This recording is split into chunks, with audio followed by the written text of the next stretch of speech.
नमस्कार मित्रांनो, आज व्हिडिओ बनवण्याचं कारण असं की आलो होतो खूप दिवसानंतर शेतात तुम्ही पाहू शकता मक्का कापलेली आहे. आता मक्का जमा करण्याचं काम चालू आहे. बघू शकता तुम्ही तिथं ट्रॅक्टर आलेलं आहे आणि मी बसलेलो आहे झाडाखाली. माणसं लावलेले आहेत काम करण्यासाठी. मक्का जमा करून एका ठिकाणी जमा करत आहे. त्याच्यानंतर जो कडबा आहे तो असंच जाळून टाकायचा आहे ह्यावर्षी, कारण की डिझेल पेट्रोलचे भाव वाढलेले. ट्रॅक्टरवाले भारी भरत आहे, कोणी येत नाही काढण्यासाठी.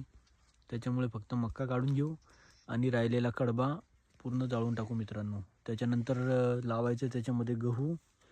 मग नंतर पाहू काय करायचं ते गहू.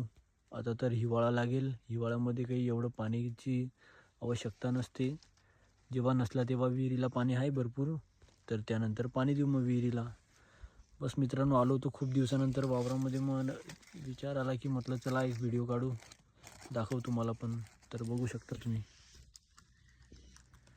मी पाणी आणून ठेवलेलं आहे इथं पिण्यासाठी आणि मी बसलेलो आहे झाडाखाली बोराच्या. आता त्याला कापून टाकलेलं होतं उन्हाळ्यामध्ये, परत पूर्ण वाढलेलं आहे. आता तर चारी बाजूने वाढलेलं आहे, तुम्ही पाहू शकता मित्रांनो. ठीक आहे तर मित्रांनो, भेटू मग नंतर नेक्स्ट व्हिडिओमध्ये.